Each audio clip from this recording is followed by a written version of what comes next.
My fiancé forgot to end the call, and I overheard a heartbreaking conversation with his family that changed everything. I was supposed to get married last week. Didn't happen because I left the night before. I'm 26. He's 26, and we've been together for 3 years. We have twin boys who just turned 1. When I found out I was pregnant, he immediately wanted me to get rid of them. Not just suggested it, demanded it multiple times. I told him flat out that I was having these babies with or without him. I even said I wouldn't ask for child support if he wanted to walk away. I've always had a strong maternal instinct, and the timing felt right for me. I was ready to be a mom, even if it meant doing it alone. He needed time to think. I gave him 3 days. On day 3, I was literally about to break up with him when he said he'd changed his mind, that he wanted to be there. Throughout the pregnancy, he was great. Went to every appointment, rubbed my feet, built the cribs. When the twins arrived, which we definitely weren't expecting, he stepped up. I honestly don't think I could have managed 2 newborns alone, so I was grateful he stayed. For months, he was everything a father should be. Changed diapers at 3 a.m., walked them around the apartment when they wouldn't stop crying, sang to them. 6 months after they were born, he proposed. It was beautiful. He did it in our living room while both boys were asleep in their cribs. I said yes without hesitation. It felt like we'd survived the hardest part together, and now we were ready for forever. We spent 6 months planning this wedding. My parents adored him. My friends kept saying how lucky I was. I believed them. The night before our wedding, we stayed at separate places. I was at our apartment. He went to his parents' house a few blocks away. After dinner, he called me, told me he loved me, that he couldn't wait to see me walk down the aisle, that tomorrow would be the best day of our lives. I got emotional. We stayed on the phone for 20 minutes just talking about our future. When we said goodbye, I waited for him to hang up. He didn't. I heard rustling, then his dad's voice. Was that her? My fiancé sounded different. Flat. Yeah, I should have hung up, but something in his tone made me stay on the line. His mom chimed in. Then my fiancé said, "Tell her what, Mom?" His dad's voice got firmer. That you're only going through with this because you feel trapped. Son, we raised you better than to marry someone out of obligation. My heart stopped. I pressed the phone harder against my ear. His mom continued softer now. Those boys are adorable. We love them. But sweetheart, this isn't the life you wanted. You're only 26. You have your whole life ahead of you. You could still walk away and start fresh somewhere else. There was a long pause. Then my fiancé spoke. I know. Trust me, I know. But what choice do I have? If I leave now, she'll drag me through court. Child support would destroy me financially. At least if I marry her, I have some control over my own money. And legally, it's easier to deal with. His dad laughed. Not a happy laugh, a bitter one. So, you're going to spend the rest of your life pretending? That's not fair to anyone, especially those kids. My fiancé's voice cracked. I don't know what else to do. I made my choice when I agreed to stay. I just have to live with it now. I hung up. My hands were shaking so hard I almost dropped the phone. I stood there in our bedroom, the one we'd shared for 3 years, and felt like I couldn't breathe. The twins were asleep in the nursery. I went in, looked at their tiny faces, and something inside me just snapped into focus. I wasn't going to let my sons grow up with a father who saw them as a trap. I packed quietly. 2 bags for me, 1 bag of their essentials, diapers, formula, their favorite stuffed animals. I wrote a note and left it on the kitchen counter. Overheard everything. Don't contact me. My lawyer will be in touch. I drove to my parents' house at 2 a.m., with 2 crying babies in the back seat. My dad met me at the door, but instead of comforting me, he looked angry in a way I'd never seen. He said my fiancé had called him right after I left, told him I'd had some kind of breakdown and stolen the babies, that I wasn't stable. My dad actually believed him because apparently my fiancé had been building this narrative for weeks, telling my parents I'd been acting erratic, forgetting things, getting too emotional. Then my dad said something that made my blood turn to ice. He'd already called my fiancé back and told him where we were, and my fiancé was on his way with a police officer and emergency custody papers he'd somehow filed 2 days ago. I stared at my dad like I'd never seen him before. The porch light made his face look harsh, unfamiliar. Behind him, I could see my mom in the hallway wringing her hands. "What did you do?" My voice came out flat. "Finn called us 3 hours ago," my dad said. "Said you'd been having episodes, getting confused. He was worried about the boys' safety." Episodes. The word hung in the air like poison. Finn had been planning this. Not just the conversation I'd overheard. He'd been systematically laying groundwork to make me look unstable. I thought back over the past 2 weeks. The way he'd asked my mom if I seemed forgetful when we had dinner. How he'd mentioned to my dad that I'd been crying a lot. The time he told my best friend Vera that I'd been talking about feeling overwhelmed. He'd been building a case. "I'm not having episodes," I said. My hands were still shaking. In the car, Mateo started crying louder. I overheard him tonight. He doesn't want to marry me. He sees the boys as a trap. He told his parents he's only going through with it for financial control. My dad's expression didn't change. "Honey, that doesn't make sense. Finn loves those boys. He's been nothing but dedicated." "Because he's scared of child support," I said. "Dad, I heard him." His exact words. My mom finally spoke from the doorway. "Maybe you misunderstood. You've been so stressed with wedding planning and the babies. It's 2 a.m. Maybe we should all just calm down and talk about this in the morning. That's when I saw headlights turn onto their street. 2 vehicles. A police cruiser and Finn's black Honda. My stomach dropped. You need to let me in, I said. Right now. My dad didn't move. Finn has temporary custody papers. The judge signed them yesterday as an emergency order. He showed me a copy over the phone. If you're not letting him see his sons, you could get arrested. Yesterday? My voice cracked. He filed custody papers the day before our wedding? The cars pulled up. I watched Finn get out. His face arranged in this expression of concern that I now recognized as completely fake. The police officer was a woman, maybe in her 40s, with her hand resting on her belt. Finn walked up the driveway. Josie, thank God. Are the boys okay? I wanted to scream.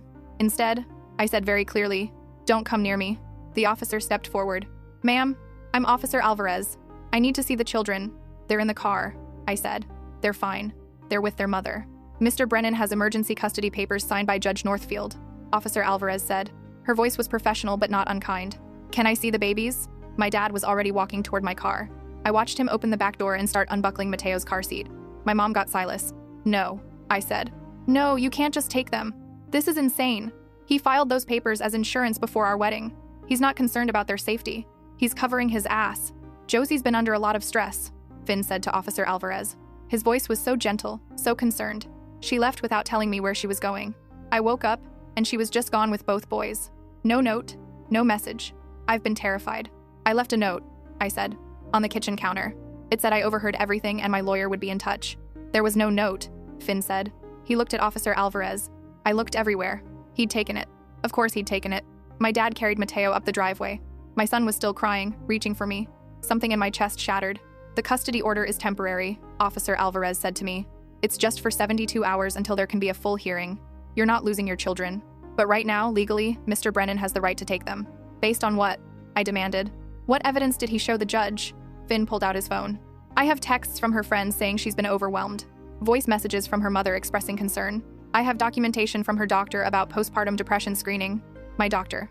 I'd filled out a standard questionnaire at my 6-week checkup. It was routine. Every new mother does it. I'd scored a 4 out of 30. Barely anything. But he'd kept it. He'd kept that paperwork. This is kidnapping, I said. My voice was getting louder. This is parental alienation. This is... Ma'am, I need you to calm down, Officer Alvarez said. And that's when I realized I'd already lost. Because everything I did now, every word I said, every emotion I showed, would be used as evidence that I was unstable. If I cried, I was hysterical. If I yelled, I was aggressive. If I stayed calm, I was cold and detached. Finn had built a perfect trap. My mom brought Silas over. He was sleeping, his little fist curled against his cheek. I reached for him, and my mom actually stepped back. Maybe it's best if Finn takes them tonight, she said quietly, just until everyone calms down. You can see them tomorrow. They're nursing, I said. My voice broke. Silas still nurses at night. He's going to wake up in 2 hours, and I won't be there. I have formula, Finn said. It'll be okay.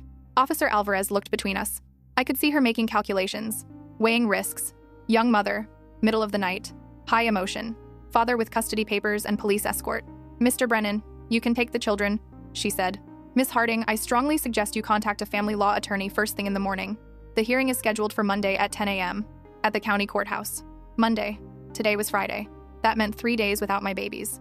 I watched Finn take both car seats to his vehicle. My dad helped him secure them. My mom stood on the porch, her arms crossed. Officer Alvarez gave me a card with case numbers and court information. Then they were gone. Finn's taillights disappeared around the corner with my entire world strapped into his back seat. I stood in my parents' driveway until I couldn't see the cars anymore. My arms felt empty. My chest felt empty. Everything felt empty. Come inside, my mom said. We'll make tea. I turned to look at her. You gave him my babies. We didn't have a choice, honey. He had legal papers. He manipulated all of you, I said. For weeks. He made you think I was falling apart so that when this moment came, you'd question me instead of him. My dad rubbed his face. Josie, I know you're upset, but Finn has been nothing but concerned about you. Even tonight he wasn't angry. He was just worried. Because he's a liar, I said. Because he's been lying this entire time. To me, to you, to everyone. But I could see it in their faces. They didn't believe me. Or worse, they didn't want to believe me because believing me meant admitting they'd been fooled. I got back in my car. My mom called after me, but I didn't stop. I drove to a 24-hour diner on the edge of town and sat in a booth in the back, staring at my phone. It was 3:47 a.m. I pulled up my contacts and found Vera's number. She answered on the third ring, voice thick with sleep. Josie, what's wrong? And then I told her everything. The overheard conversation, Finn's parents, the custody papers, My parents' betrayal. Vera listened without interrupting. When I finished, she was quiet for a long moment. I'm so sorry, she finally said. But I need to tell you something. Finn called me last Tuesday. He said you'd been acting strange, forgetting conversations, getting really emotional over small things. He asked if I'd noticed anything. What did you say? I said you seemed fine to me. A little tired, but you have twin babies. Who wouldn't be tired? She paused. But Josie, he recorded the call. He asked me leading questions about your stress levels and whether I thought you were handling motherhood okay. I didn't realize at the time, but he was building a case. He recorded you? I heard the beep. I thought it was just a bad connection. But thinking back, he was definitely recording. I pressed my forehead against the cool diner table. He planned this, all of it. What do you need? Vera asked. Tell me what to do. I need a lawyer. The best family lawyer you know. My sister's firm handles family law. I'll text you her partner's emergency number. His name is Gideon Morris. He's expensive, but he's brutal in court. I don't care about the cost. I need my boys back. I hung up and waited for Vera's text. It came through 2 minutes later along with a message. Call him now. I already texted him. He's expecting you. Gideon Morris answered on the first ring, which told me Vera had actually woken him up and explained the situation. His voice was gravelly but alert. Miss Harding. Vera gave me the basics. Tell me everything start to finish. So I did. For the second time that night, I recounted the phone call, the conversation I'd overheard, Finn's parents, the custody papers, my parents' betrayal. Gideon listened, occasionally asking clarifying questions. When I finished, he was silent for a moment. Okay, he finally said. First, stop talking to your parents. They're witnesses now and they're not on your side. They're my parents. They're witnesses who handed your children to the opposing party. You can reconcile later.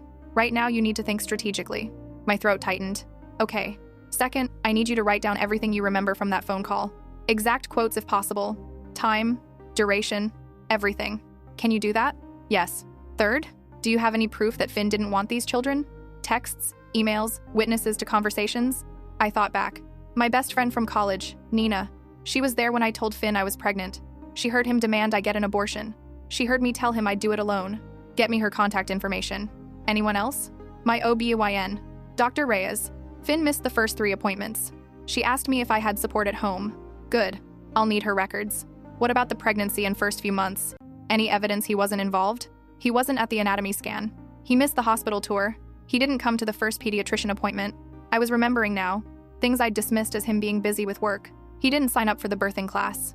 I went alone. Better and better. Now, this conversation you overheard. Is there any chance it was recorded? Any chance your phone captured it? I pulled up my call log. The call with Finn had lasted 23 minutes. Long after we'd said goodbye. It might be in my phone records, I said. The call stayed connected. Don't touch anything on your phone. Don't delete anything. Don't add anything. I need that phone exactly as it is. Can you bring it to my office at 8 a.m.? Yes. And Miss Harding? This is important. From this moment forward, you are calm, collected, and completely stable. No emotional outbursts. No social media posts. No text to Finn beyond logistical information about the children. Everything you do will be scrutinized. Understand? I understand. Good. Get some sleep if you can. I'll see you in 5 hours. He hung up.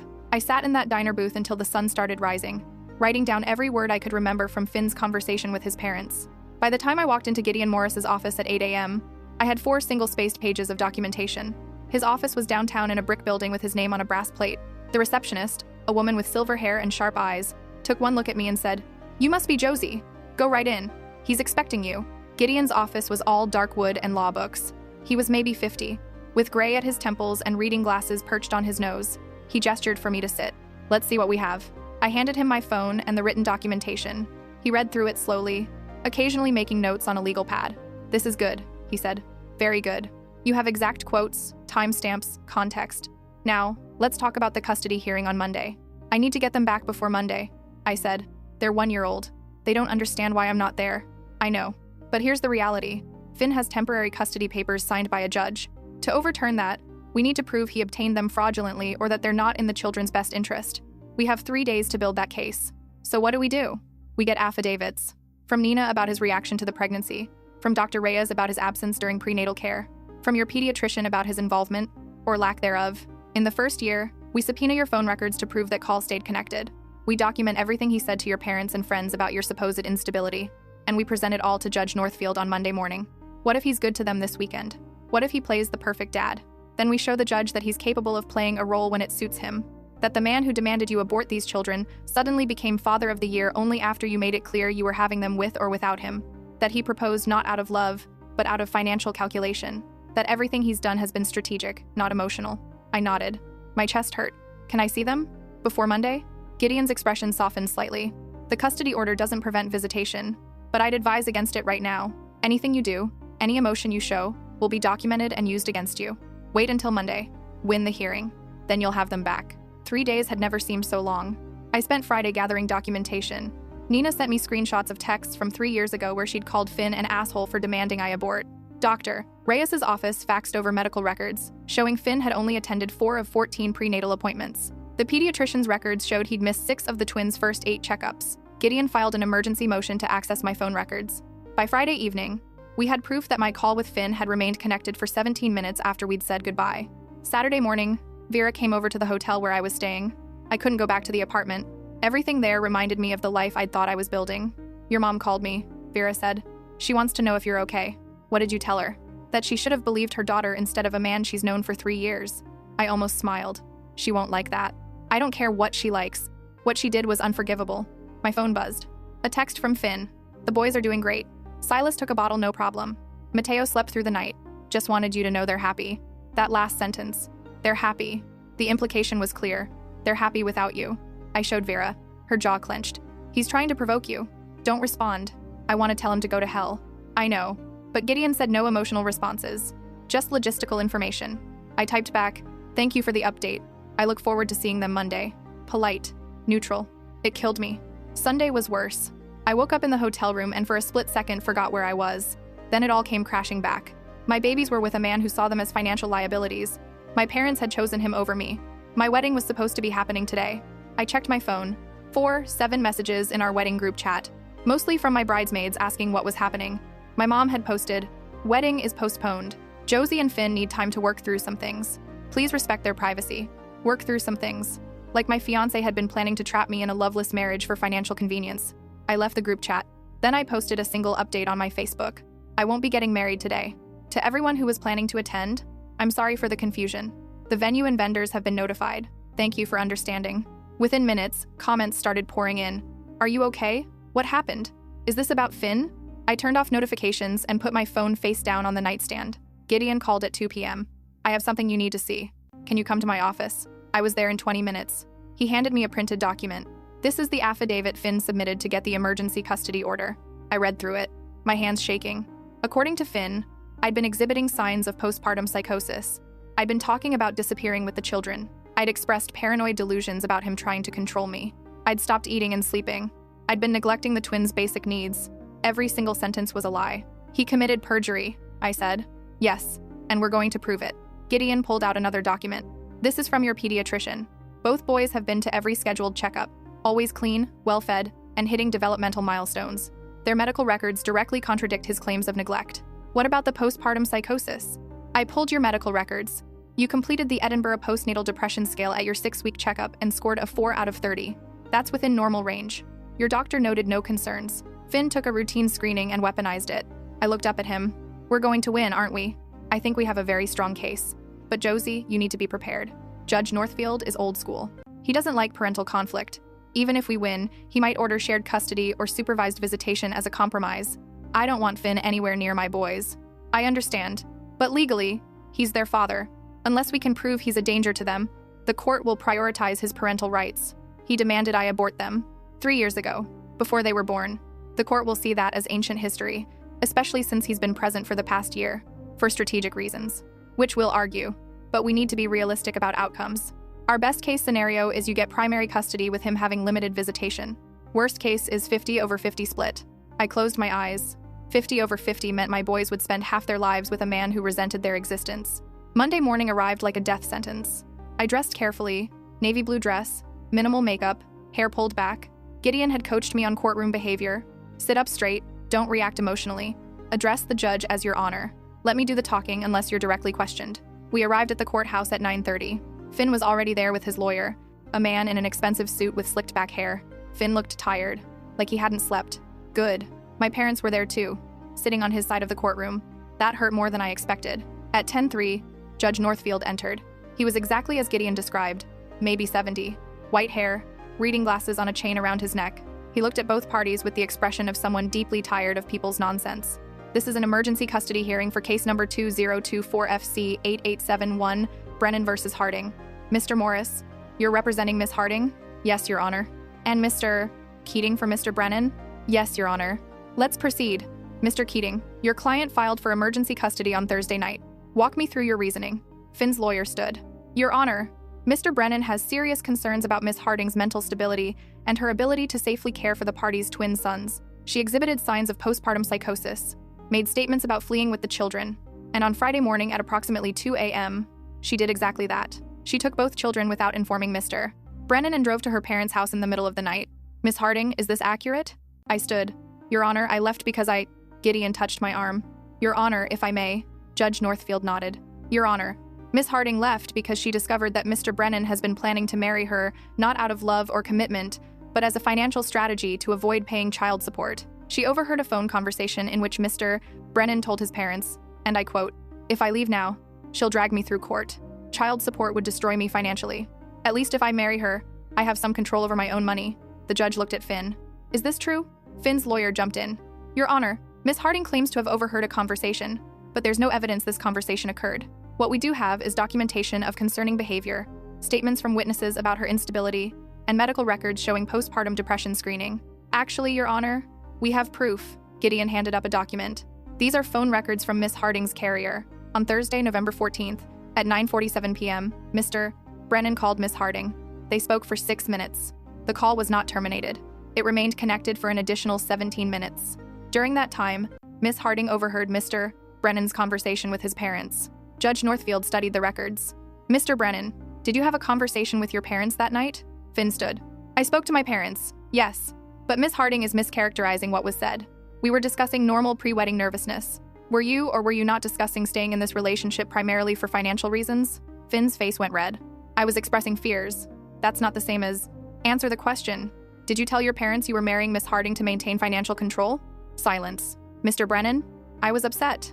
I didn't mean it the way it sounded. Judge Northfield leaned back. So you did say it. Your Honor, Finn's lawyer interjected.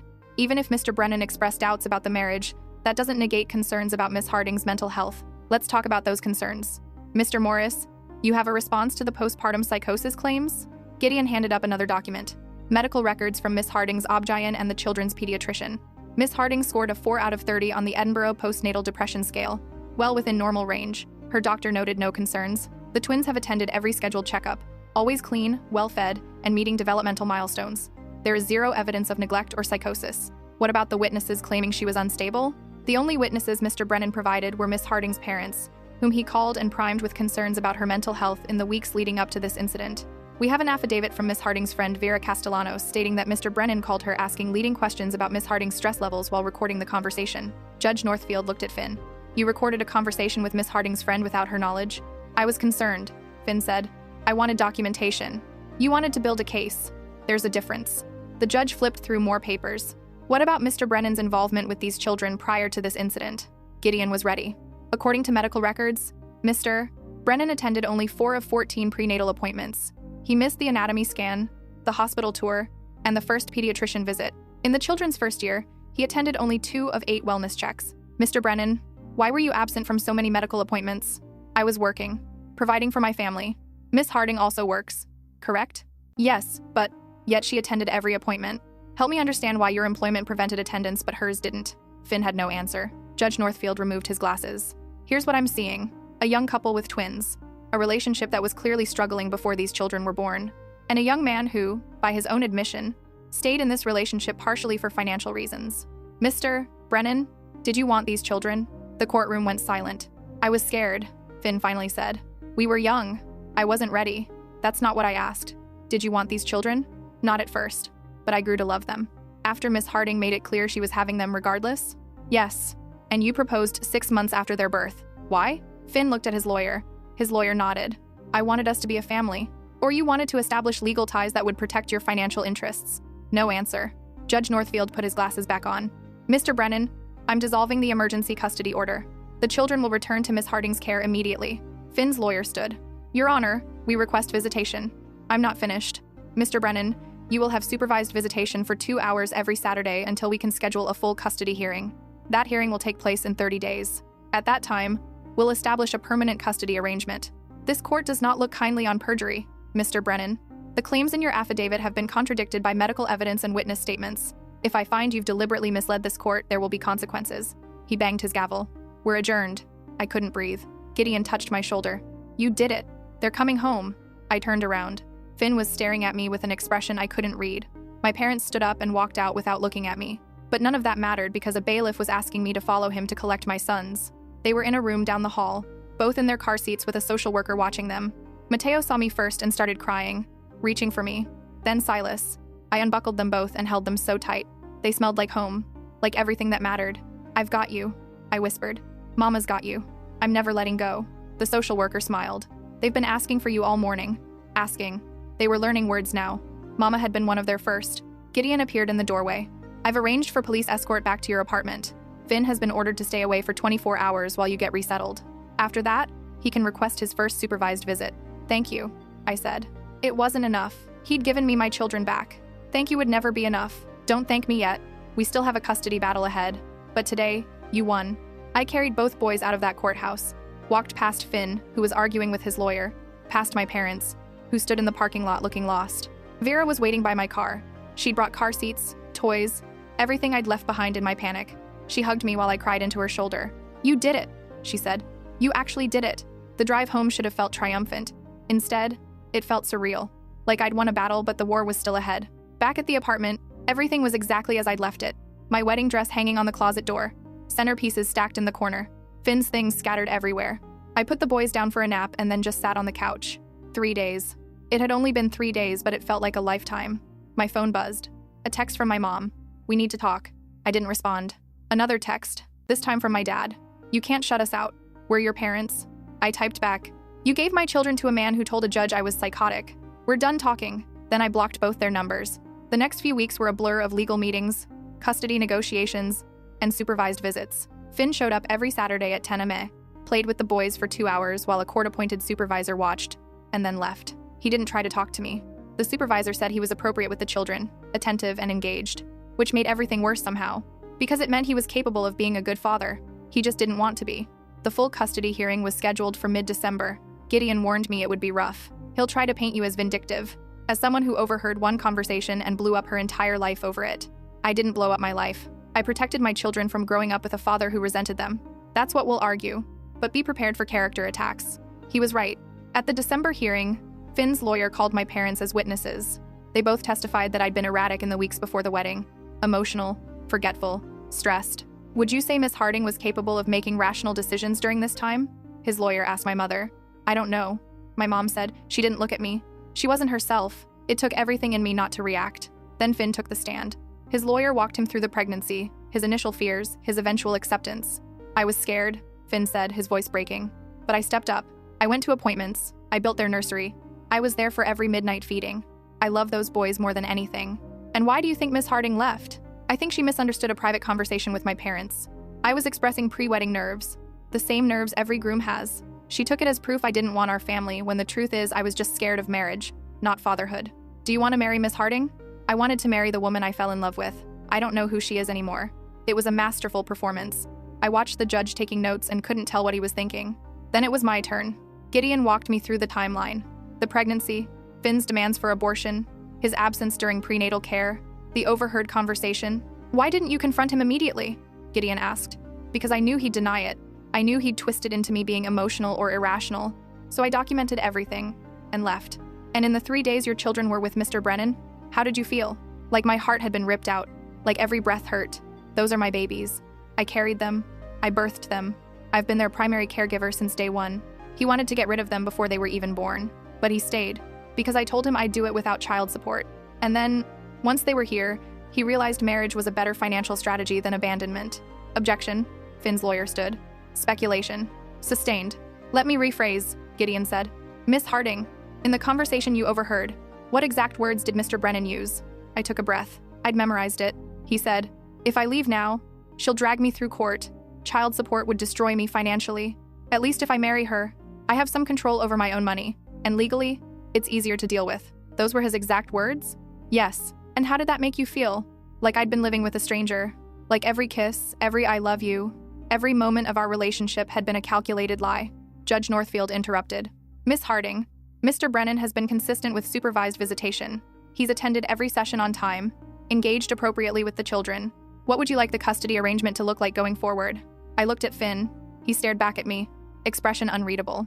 I want primary custody, I said. He can have visitation, but I want to be the primary parent. These boys need stability. They need to know their home base, and they need to be with a parent who wanted them from the beginning. Mr. Brennan, what would you like? Finn stood. I want 50/50 custody. I'm their father. I deserve equal time. Judge Northfield nodded. I'll issue my ruling by the end of the week. 5 days. We had to wait 5 days. Gideon walked me out. That went as well as it could have. What do you think he'll decide? Honestly, I think you'll get primary custody with him having standard visitation. Every other weekend, 1 weeknight, split holidays. The judge clearly believed you about the phone conversation, but he also saw that Finn has been responsible during supervised visits. So my boys will spend time with a man who resents them. Maybe. Or maybe being forced to spend time with them will change how he feels. People don't change, Gideon. He gave me a sad smile. Sometimes they do.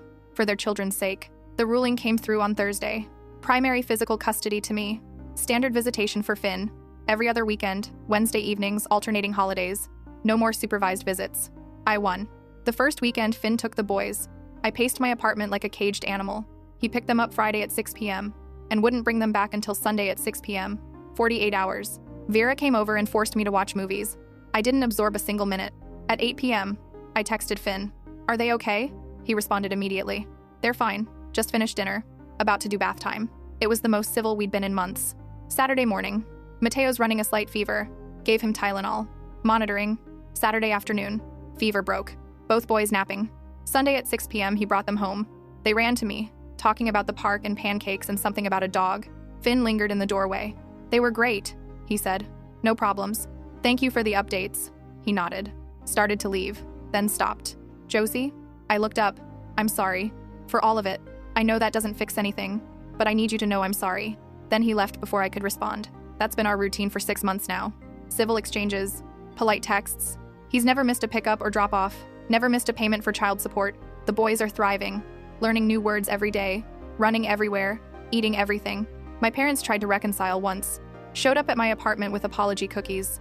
I let them in because the boys missed their grandparents. We sat in awkward silence while Mateo and Silas played. We were wrong, my mom finally said. We should have believed you. Yes, you should have. Can we try again? To be a family? I thought about it for a long time.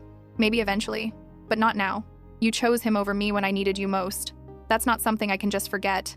They left. I haven't heard from them since. Vera asks me sometimes if I regret leaving, if I wish I'd just confronted Finn and tried to work it out. My answer is always the same. No, because my boys will never grow up thinking love means sacrificing yourself to keep someone else comfortable. They'll never think it's normal for someone to resent their existence. They'll know their mother fought for them, that when it came down to it, I chose them over everything else. And maybe someday, when they're old enough to understand, I'll tell them about the phone call, the one that changed everything. The one where I learned that not all love is real, not all commitment is honest, and sometimes the bravest thing you can do is walk away. But for now, I watch them sleep in their cribs, their little faces peaceful and perfect, and I know I made the right choice. Even if it meant blowing up my entire life, even if it meant losing my family, even if it meant raising them mostly alone, because they deserve a mother who wants them completely, without hesitation, without resentment. And that's exactly what they have. Update 2. 6 months later. It's been 6 months since the custody hearing. The boys turned 18 months old last week. They're talking in full sentences now, running everywhere, climbing on everything. Mateo is obsessed with trucks. Silas won't go anywhere without his stuffed elephant. And I'm sitting in my car outside of Finn's apartment building because I just saw something that changes everything. Let me back up. Over the past 6 months, Finn has been the model co-parent. Picks up on time, drops off on time, sends updates with photos, follows the custody schedule exactly. We've developed this weird professional relationship, almost like business partners rather than ex-partners. It works. 2 months ago, I started seeing someone. His name is Asher, and he's a teacher at the preschool where I enrolled the boys for morning sessions. He's patient, funny, and completely unbothered by the fact that I have twin toddlers and complicated ex-drama. We've been taking it slow. Coffee dates while the boys are at preschool, movies when Finn has them for the weekend. Last week, Asher met the boys for the first time. We went to the zoo. They loved him. Mateo held his hand the entire time. Silas showed him every animal we passed. When I dropped them off at Finn's that Friday, Mateo told him all about Mama's friend Asher. Finn's face did something strange. I couldn't read it. He just nodded and said, "Sounds like fun, buddy." This morning, I went to pick up the boys from Finn's apartment. Knocked on the door at 6 p.m. Like always. No answer. Called his phone. Straight to voicemail. I waited 10 minutes. Knocked again. Still nothing. So I called Vera. Finn's not answering. I'm at his apartment. The boys should be ready by now. Maybe he took them to the park and lost track of time. Maybe. But something felt wrong. I tried the doorknob. Unlocked. I pushed it open. Finn? Boys? The apartment was silent. Too silent. I walked through the living room. Toys everywhere. Normal for when the boys visit. Their backpack was by the couch. Packed and ready. But no Finn. No boys. Then I heard voices coming from the balcony. The sliding glass door was cracked open. I walked over and saw Finn sitting on the balcony floor, both boys in his lap. They were looking at clouds. "That one looks like a dog," Mateo was saying. "You're right, buddy," Finn said. His voice sounded thick, like he'd been crying. I slid the door open. All three of them turned. "Mama!" Both boys scrambled to me. Finn stood up slowly. His eyes were red. "What's going on?" I asked. "Why didn't you answer the door?" "I'm sorry. We were out here. I didn't hear you knock." He was lying. I could see it in his face. "Are you okay?" "I'm fine. The boys are all ready to go." I grabbed their backpack, started gathering their things. Finn stood by the sliding door, just watching us. "Can I talk to you?" he finally said. "Just for a minute. The boys can watch TV." I hesitated. We hadn't had a real conversation, beyond logistics, since the custody hearing. "Please," he said. I put both boys in front of the TV with snacks, then followed Finn to the kitchen. "What is it?" He leaned against the counter. "I'm moving." "What? Where?" "Portland. I got a job offer. Better pay, better position. It's what I've been working toward for years. Portland. That was 3 states away. When? End of next month." I felt my chest tighten. "What about the boys?" "I'll fly back for my weekends. Or you can send them to me for longer visits during summer and holidays. We'll figure it out." "Figure it out?" "Finn, they're 18 months old. They can't fly alone. I can't afford to fly them back and forth every other weekend. This completely disrupts the custody arrangement." "I know. That's why I'm telling you now. So we can go back to court and modify it before I leave." I stared at him. "You already accepted the job?" "Yes. Without discussing it with me. I'm telling you now." "That's not discussing, that's informing. This affects our children, Finn. You can't just make major life decisions and expect me to accommodate." His jaw clenched. "So what? I'm supposed to turn down career opportunities because we have kids? You get to build your life. I saw the photos on Instagram with your new boyfriend, but I'm stuck?" There it was. The real issue. "This isn't about Asher, isn't it? You've moved on. You're playing happy family. But God forbid I try to move forward with my life. Moving forward and moving 3 states away are not the same thing. The boys need their father. I'll visit. I'll call every night. They'll barely notice I'm gone. They're 18 months old. They won't understand why you're not there. They'll think you abandoned them. Like you think I wanted to abandon them from the beginning?" The words hung in the air. I felt like I'd been slapped. "You did want to abandon them," I said quietly. "You told me to get an abortion. Multiple times. I was scared. I was 23 years old. But I stepped up, Josie. I've been there for every weekend, every Wednesday, every holiday. I've been a good father. Because a court ordered you to be." His face crumbled. "You really think that low of me? After everything? I think you've done what was required of you. I don't know if that's the same as wanting to." He looked away. When he spoke again, his voice was barely a whisper. "I love those boys. I know you don't believe me. I know you think I'm just playing a role. But I love them. Josie, they're the best thing I've ever done." I wanted to believe him. Some part of me desperately wanted to believe that the man who demanded I terminate my pregnancy had genuinely changed, but I kept hearing his words to his parents. Financial trap, child support, control. If you love them, don't move across the country. If you love them, don't keep me from building a life. We stared at each other. Both of us right, both of us wrong. I need to take them home. I gathered both boys and their things. Finn walked us to the door. He knelt down and hugged them both so tight. "I love you guys. See you Wednesday, okay?"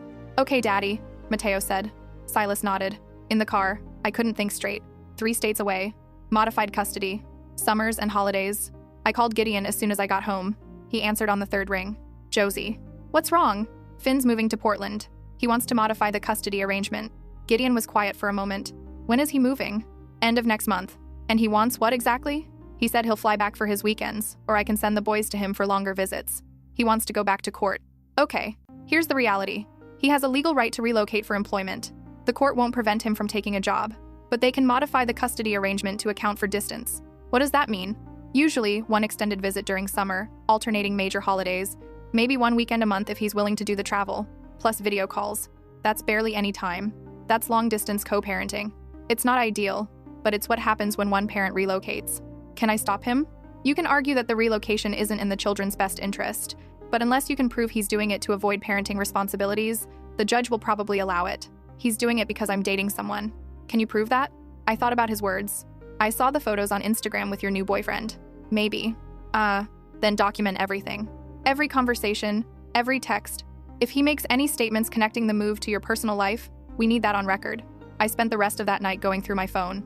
Finn hadn't texted anything incriminating, but I remembered his face when Mateo mentioned Asher, the way he'd changed after that weekend. Wednesday evening came. Finn picked up the boys for his scheduled dinner visit. When he brought them back at 8 p.m., I stopped him at the door. I want you to reconsider the move, Josie. I'm serious. The boys need consistency. They need their father present, not on a screen. I can't turn down this opportunity. It's what I've been working toward. More important than your children? Why does it have to be a choice? Why can't I have both a career and my kids? Because you're making it a choice. You're choosing a job across the country over being here for them. He ran his hands through his hair. What do you want me to do? Stay here, in a dead-end position, watching you build a new life with someone else? This is about Asher. It's about me finally having the chance to start over. You don't get to start over. We have children. This is our life now. Your life. You get to have Asher, and your friends, and your perfect little apartment. I get every other weekend and Wednesdays. You won. Isn't that enough? I stared at him. I didn't want to win. I wanted my children to have two parents who were present. Well, now you'll get what you actually wanted. Them all to yourself. He left. I stood in my doorway shaking. That night, I called my mom for the first time in months. She answered on the first ring. Josie, Finn's moving to Portland. He's leaving the boys. Silence. Then, what can I do? I don't know. I started crying. I thought he changed.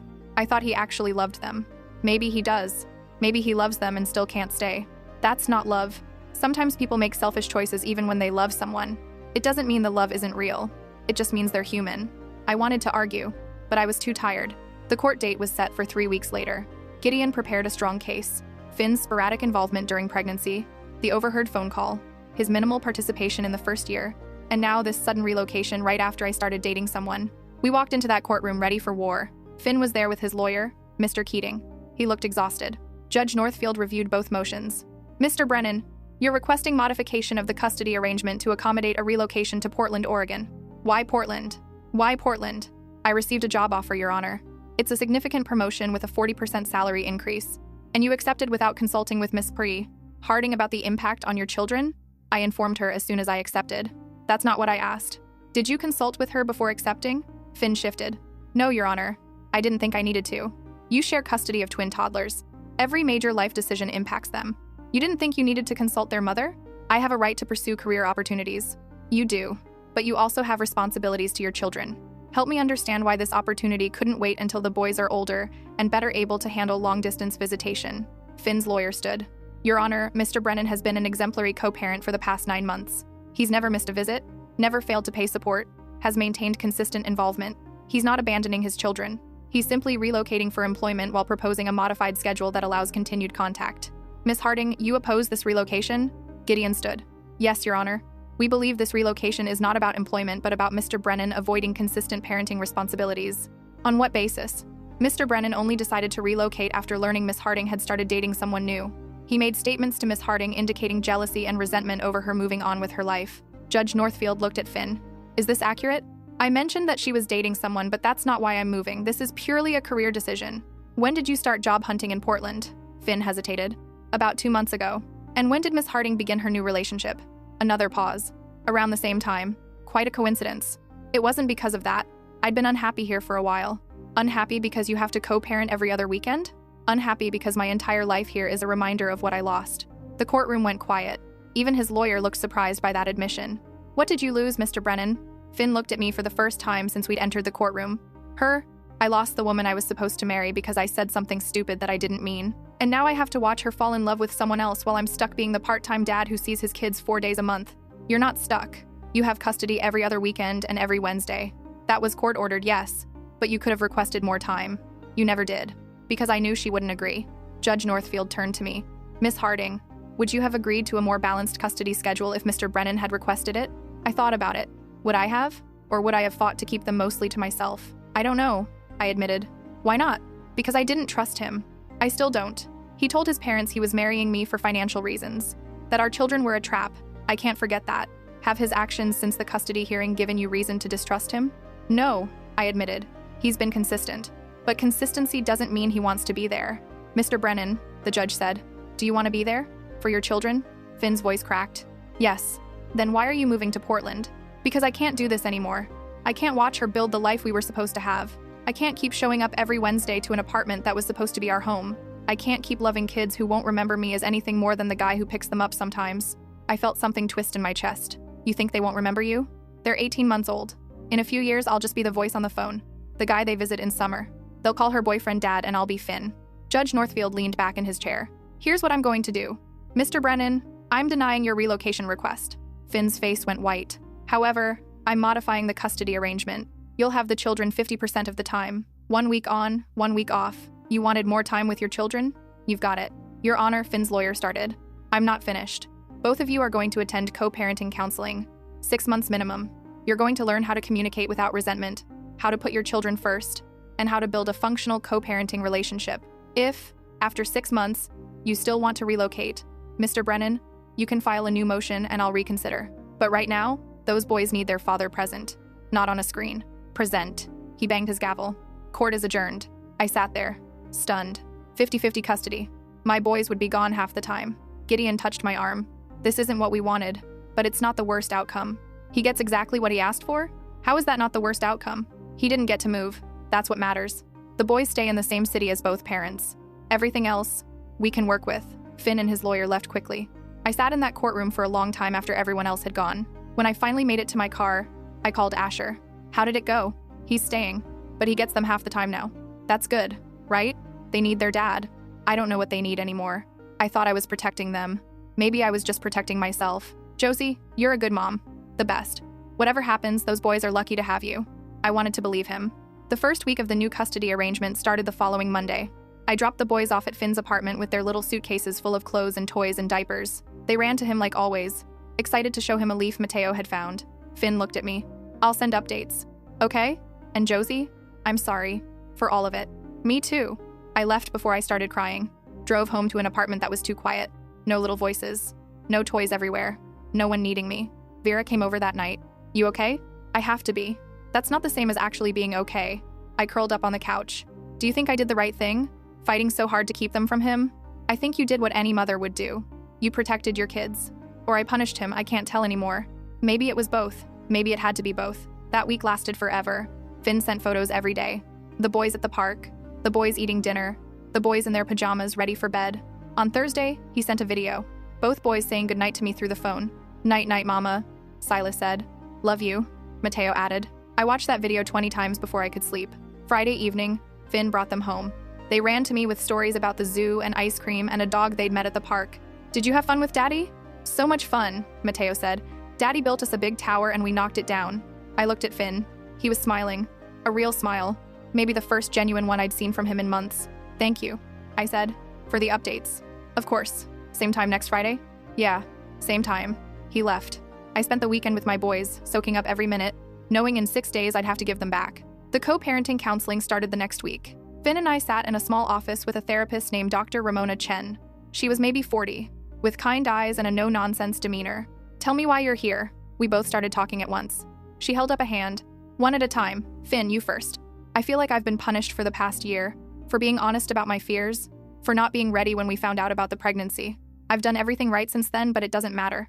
She still sees me as the guy who wanted to run. Josie?